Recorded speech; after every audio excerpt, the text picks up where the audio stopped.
Good evening. My name is Joaquin, as some of you may know. And first of all, I'd like to thank all of you for being here. I would like to thank Nekafla for giving me the opportunity to be here today. I also would like to thank Danielle for all the work that he has been doing on these talks. Essentially, I would like first of all to review what's going on with Nekafla. As you may have been informed, we are not open right now.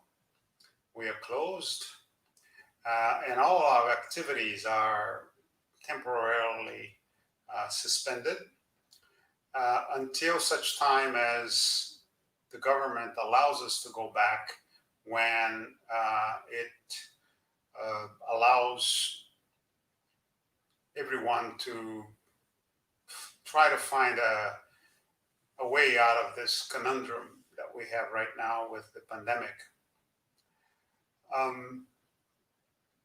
So we are still maintaining a presence in the internet through our talks. We have talks in Portuguese on Saturdays at 1700. We have talks in French on Mondays at 1900. We have the talks in English on Tuesday at 2000. We have also vibrations on Tuesday at 7 o'clock, and you can reserve a place there. We also have, obviously, the work of our mid-unit groups will continue in private through the internet. And also we still have, by reservation only, our activity on Saturdays, what we call a friendly hearing where people can come and talk on the phone about their problems, their issues, what goes on in their lives, both materially, spiritually, as well as in terms of health. We are now going to start with a short prayer, very short prayer today, because we have a lot of work to do today. And it's a very interesting subject, although it has been talked about and spoken many times. So let's all try to find a place of calm and peace within ourselves. Let's breathe rhythmically, profoundly. Let's feel the air going in and out of our bodies. And as it goes in, it will bring us energy, good energy, the good energy that comes from all over the universe, the good energy that comes from the spiritual world. And this energy would allow us to heal ourselves internally, will allow us to calm ourselves internally, and will soon allow us to be in touch with the spiritual world. We also can feel in our heart of hearts the vibrations of hope, vibrations of love, vibrations of tenderness, vibrations of empathy. And we can feel these vibrations and we can send them back. We can send them back to the whole world, to the whole universe. But first of all, nearby, let us send a lot of love to all of those brothers and sisters who are in hospital, those that are suffering, those that are coming into the world, those that are living the world, the material world. Let us also welcome our spiritual friends that are here to talk to us, to inspire us, to hear us, and to think with us. Let us also thank all the spiritual groups that are helping us tonight all over the world, but also here in Brussels, also in our houses, They are protecting us, they are helping us, they are inspiring us. Let us thank them for their patience and their devotion. Let us also thank our Lord for the opportunity of being here, the opportunity of being incarnate, the opportunity of being among friends in this world, among friends and enemies in this world, but also to be in touch with the spiritual world. Let us thank our Lord for the opportunity that he gives us today, and let us then ask his permission for us to begin. Thank you.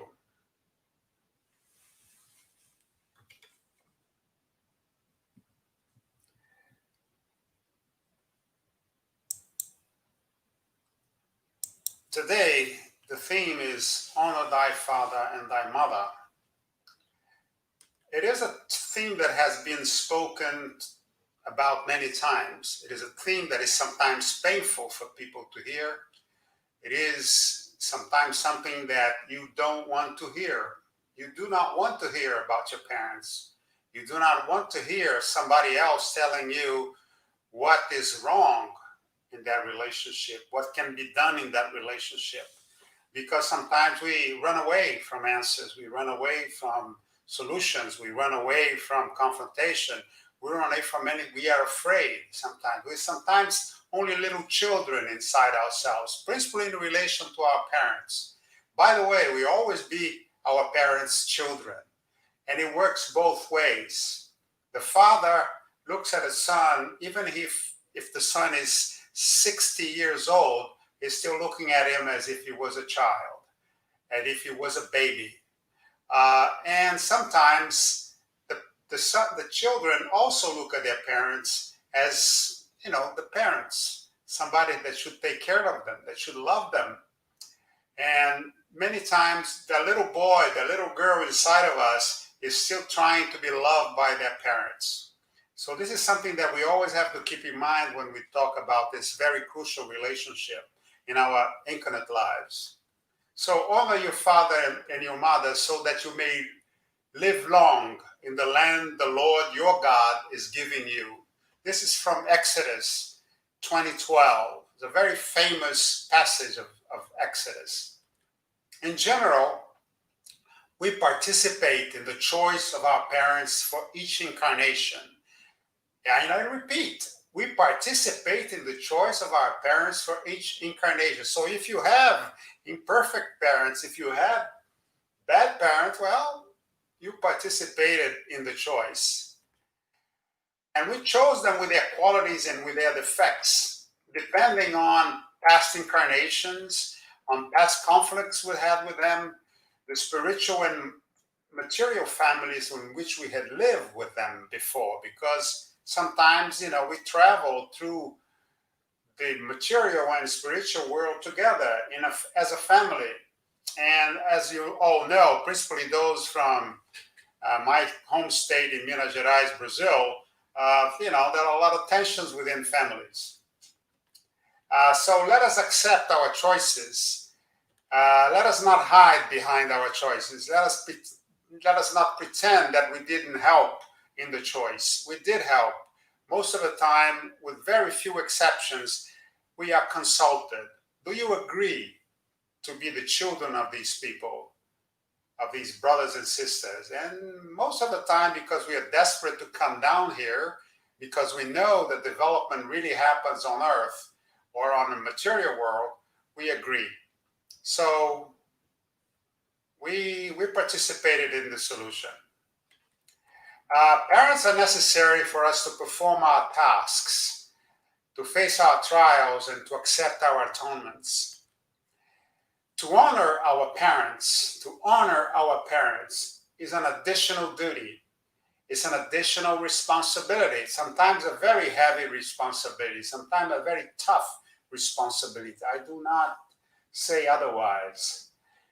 But it demonstrates filial piety. We have to pay with love the gift of life that we receive from our parents. Even bad parents gave you the gift of life, gave you the opportunity to be incarnated and gave you the opportunity for you to develop yourself to become a better spirit. We owe our parents then respect. We owe them respect. We owe them kindness. We owe them submission. We owe them solicitude. We owe them help. Help in terms of material things, emotional help, spiritual help. We owe them that because most of them, when we came in, they didn't say, well, I will not feed you unless you do something for me. They normally took a lot of, they sacrificed for you when you were a baby. They'd help you when you were a child. Most of them did that.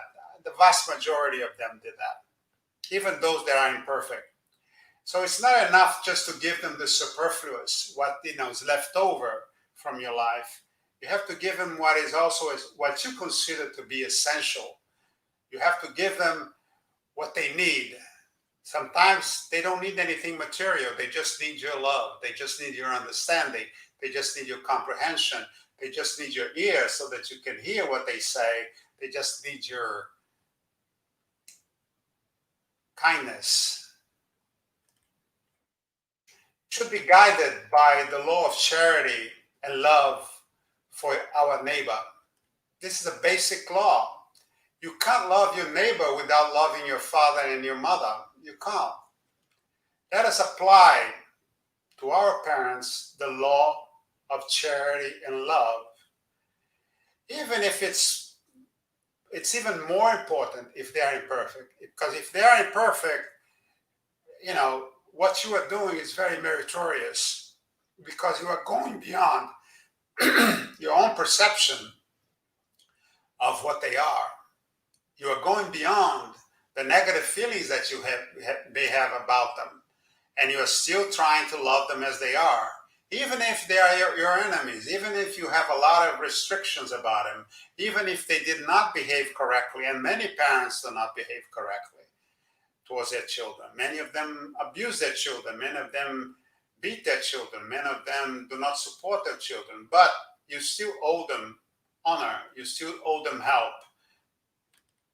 Imperfect parents then test our ability to forgive, test our ability to love. Love unconditionally like Jesus loved us. Jesus did not say, love your neighbor if he's perfect.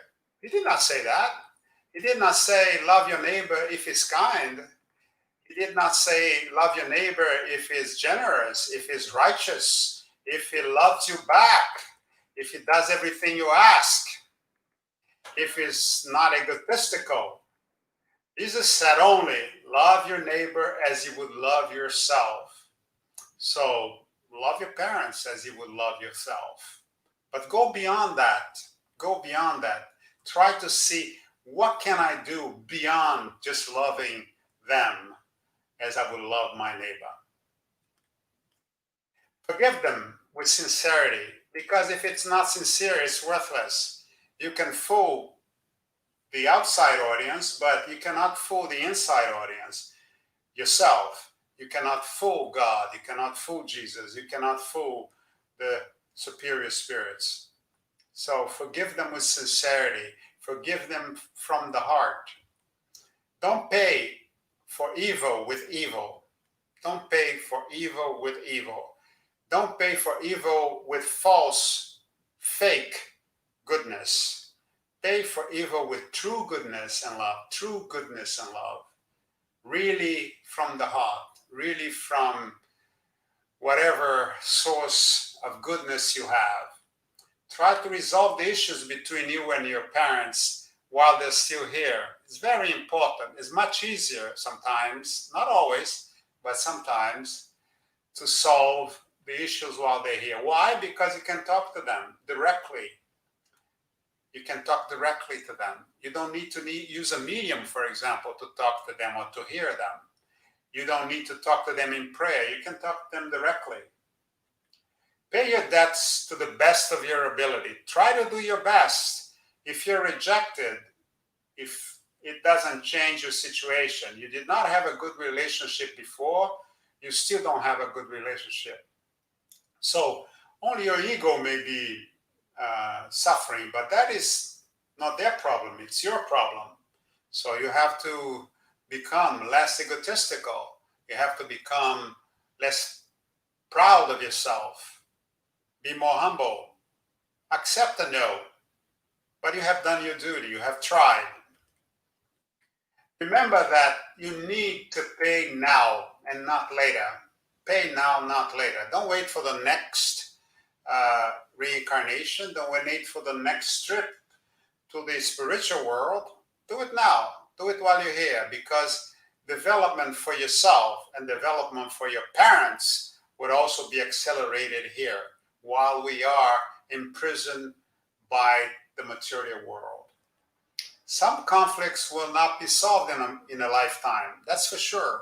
Sometimes the conflicts are so strong that will take some time for them to be solved. But you try your best.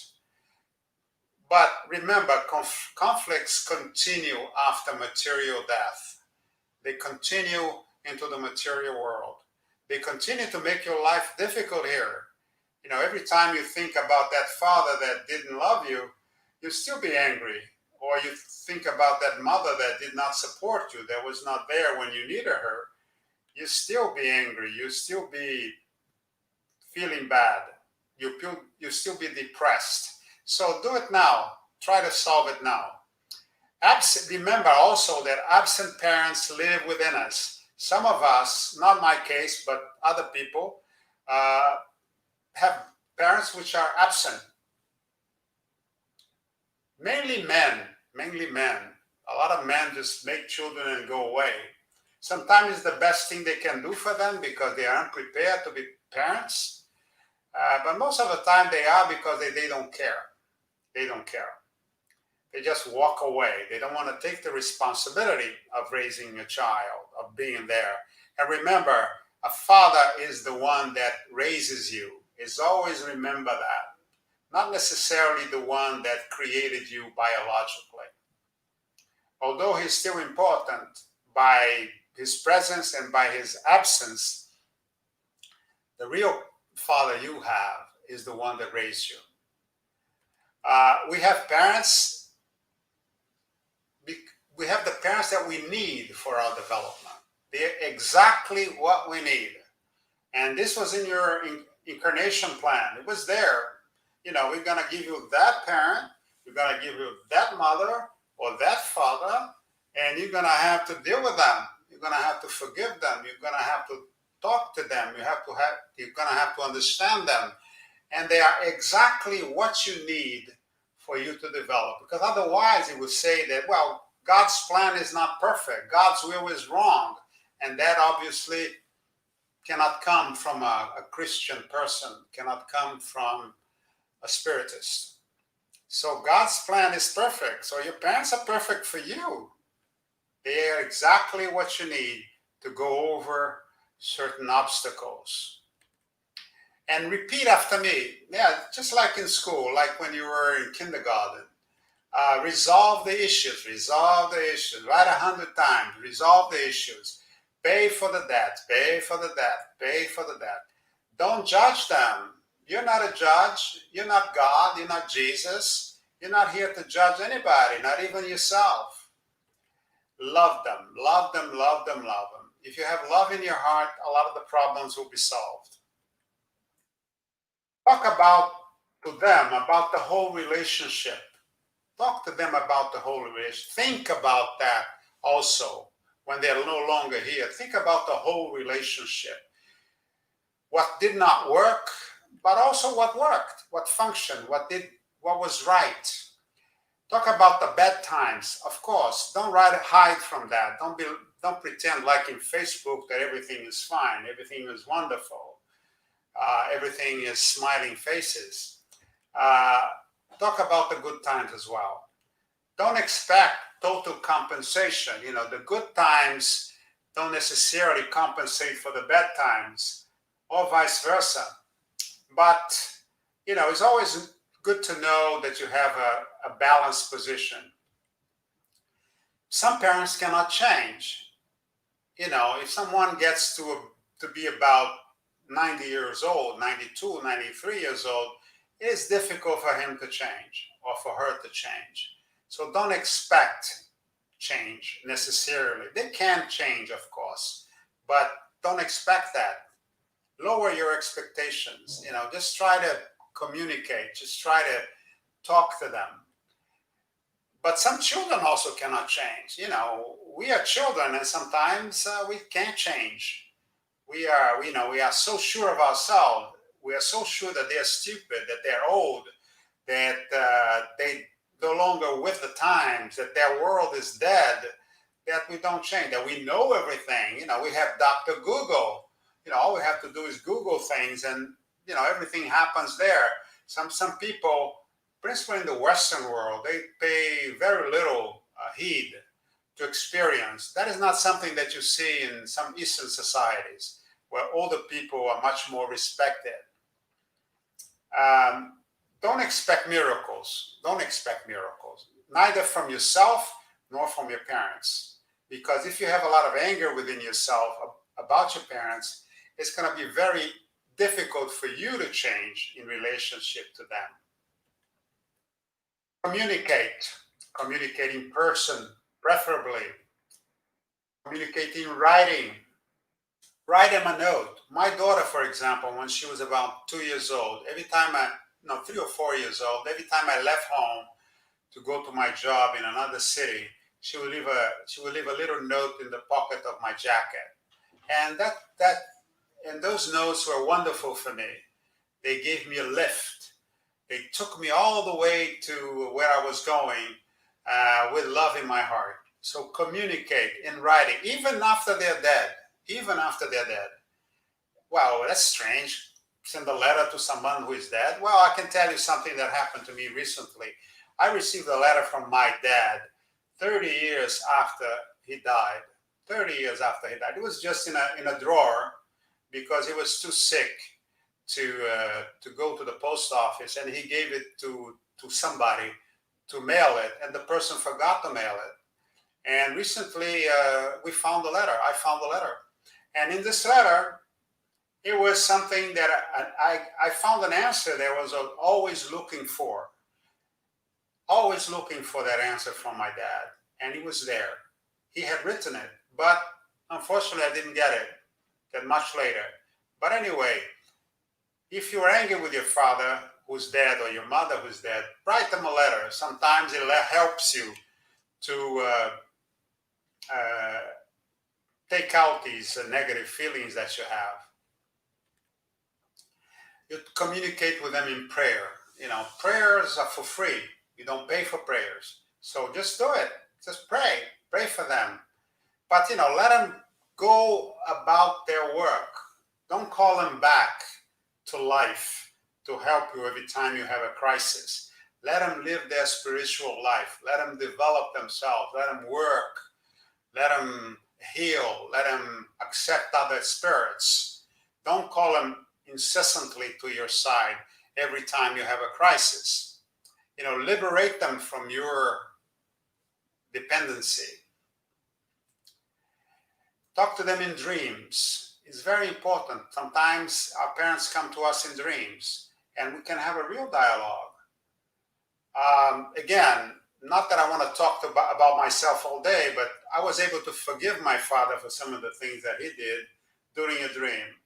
And after that, our relationship was normalized. Talk to them in this world and in the next world, as I said before. Forgiveness can happen at any time, at any age. You can forgive your parents when you're young. You can forgive them when you're old. Give yourself and your parents a chance to heal the wounds. Extremely important to keep that expression in mind. Heal the wounds.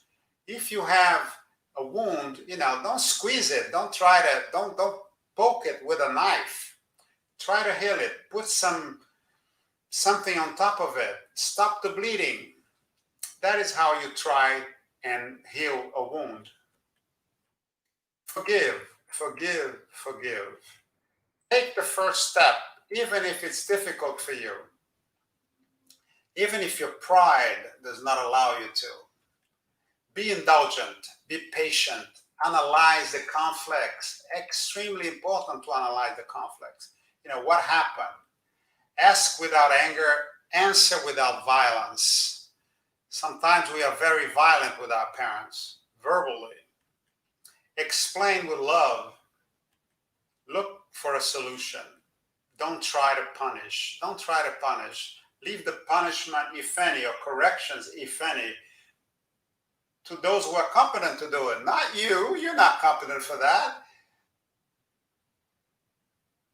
God is competent.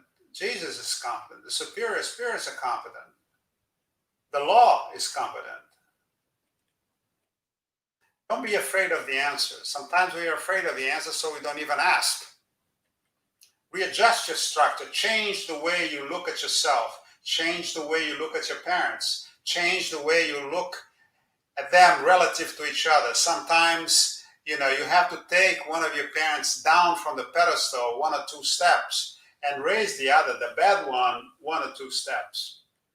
Release any negative emotions that you have, any of these negative feelings that you have been carrying since infancy, since you were 10 years old, since you were a teenager, because, as you all know, because most of you have been teenagers before, teenagers know everything. So, and some of us carry these ideas well into adulthood. So release the negative emotions, leave the judgments to God and Jesus, as I mentioned before, and do your homework, do your task, do what you have to do to help them. Do what you need to do in order to find forgiveness, in order to find love in the relationship. Today's children, remember, are the parents of today and tomorrow. So you're always the child of somebody, and you may be one day, not maybe in this life, but maybe in the next life, you'll be the father or the mother of somebody. So remember that. It's very difficult to be a parent. Not easy at all. It's not something that you go to school. Yeah, I'm going to take a degree, a PhD on parenting. A lot of my friends, which are psychologists and psychoanalysts, they have very difficult relationships with their children. So you don't necessarily become an expert on child raising just because you had children or just because you studied it in college. If you have children, how would you like to be treated by them when you're old? Would you like to be treated by the book, by the law book? Would you like to be treated with violence? Would you like to be treated in a spirit of revenge? With understanding? That's better. With love? Oh, that's much better. With empathy? Even much better. So, this is the way we would like to be treated. So, let's treat our parents the same way. You can analyze by seeking the truth, guided by love. You should not assign blame. Let others, which are more competent, assign blame. Look at the inheritance you received. We all are, to a certain extent, part of our parents. We are made up by our parents. And sometimes they leave us good things, and leave us bad things. For example, my temper, I inherited that from my mom. She had a very strong temper. She was a warrior when she was fighting for her children. No ifs and buts about it, although she was a lovely person. I earned honesty from my father. I earned that from him. He taught me that 2 + 2 = 4, that your money is your money, somebody else's money is not your money. Look for the good and the bad. It may help you know who you are when you accept that you are also part of them, that you inherit some of the good things, that you also inherit some of the bad things that they may have. Look at the whole person, the light in them, the darkness in them, and rebuild the images. Reveal all the roles, your own role in the relationship. You're no longer a teenager. You're an adult. You are 60 years old. So review that role. There are very few saints, and there are very few demons as well. People have both light and darkness within themselves. Pardon comes from dialogue, from understanding, from empathy, from love. Try to develop a pardon strategy, emotional, historical, and physical. It's a very long subject, and spiritual, but you should try to develop that strategy. How can you forgive?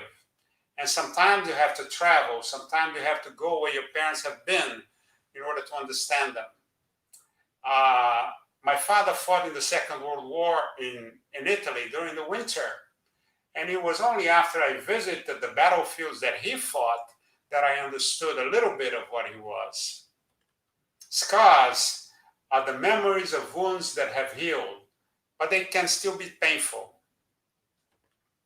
So, in conclusion, finally, respect in order to be respected. Listen so that you can be heard. Listen so that you can be heard.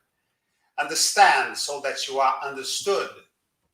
Forgive in order to be forgiven. Forgive in order to be forgiven by your children, by the ones that will come later on in your future incarnations. Love so as to be loved. You have to love your parents so that they can love you back.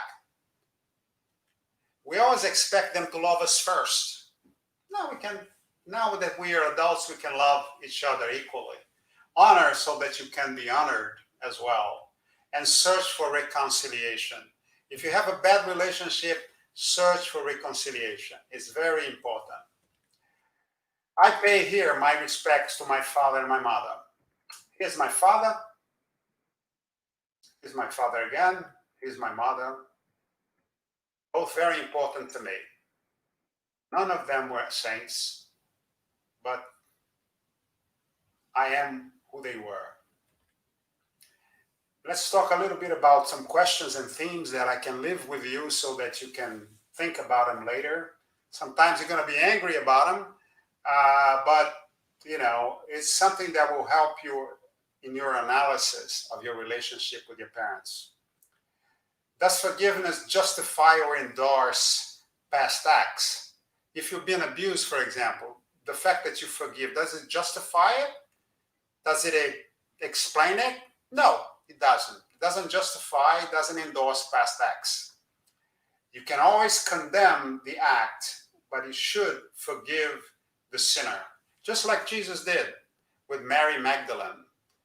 He said, sin no more. Sin no more. But he forgave her. So forgive the sinner and condemn the sin. Are you a perfect child?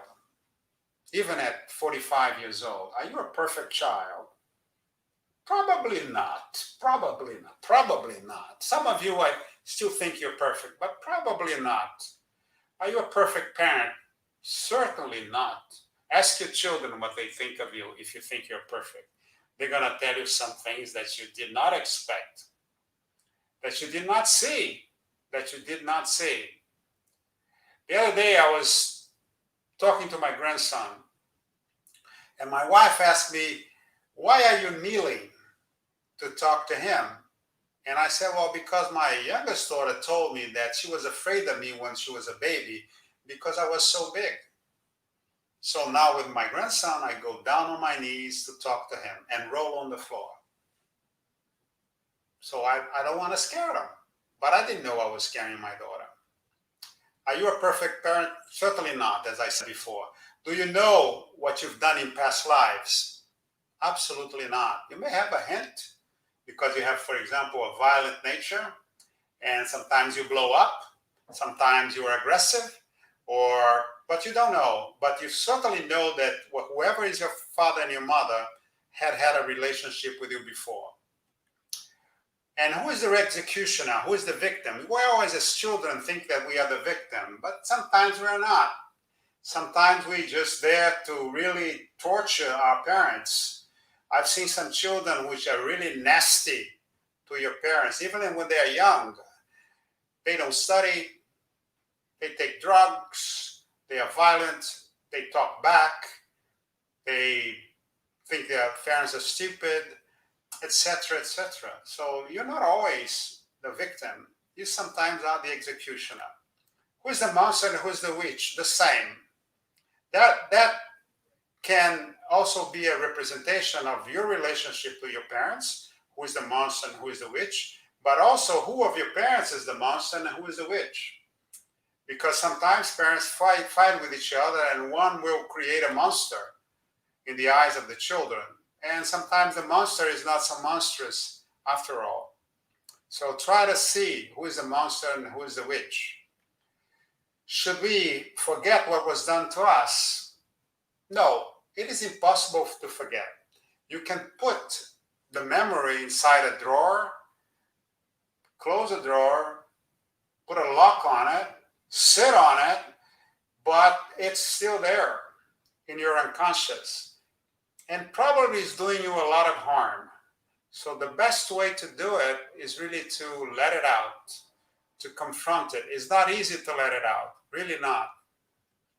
Sometimes it takes a lot of work, a lot of dialogue, a lot of help from professionals, for example, psychiatrists or psychologists, or from a mediunic group. But you cannot forget what has been done to you, neither on this life or in a past life. You can just block it. Do your parents have to accept you before you accept them? No. You can accept them as they are, even if they don't accept you. If they don't like your behaviors, but you think your behavior is fine, it's okay. Just do whatever you have to do. But you have to accept them as they are. Some of them will never change. Some of them will have biases. Some of them will have views that do not agree with the way you are, the way your spiritual structures are. And you just have to live with it. So, I want to thank you for being here, for your patience, and for your kindness, and for your attention. I would like now to do a little prayer, and we would then close our talks for tonight. So I ask you to please close your eyes and try to find a place that would bring you peace and quiet, that will bring you in line with the universe, with the creations that God put all around us. And breathing deeply, we can feel hope, we can feel love, we can feel the vibrations of empathy, of happiness. We can feel joy. We can feel in communion with the spiritual world. And let us then send some of this love, some of this hope to all of those brothers and sisters who are suffering right now in hospitals, in wards, in every corner of the world, in homes, alone, abandoned by their children, in asylums, in senior homes, in hospices. Let us send to all of these brothers and sisters all our love, so that they still keep in their heart of hearts hope for a better future, either on this side of the mirror or on the other side. Send them a lot of joy so that they can go on with their spiritual lives wherever they may go. And let us also send a lot of love to those in the spiritual world who are receiving all of those that are leaving the earth right now. Thank them for the work that they are doing, the difficult work that they are doing, the devotion that they are applying to all of these souls that are arriving at the same time. They correspond to the incarnate brothers and sisters who are in hospitals. The only difference is they are in spiritual hospitals, spiritual hospices. Let us thank also all of those spirits that are with us tonight, that helped us tonight, that inspired us tonight. Let us also thank Jesus for the love that he gives us every day so that we can continue to work, that we can continue to walk with hope in our hearts and joy in our hearts. Let us finally ask our Lord, our Creator, the Almighty, to bless us and allow us to end these talks and to continue our travels in this material world. Thank you.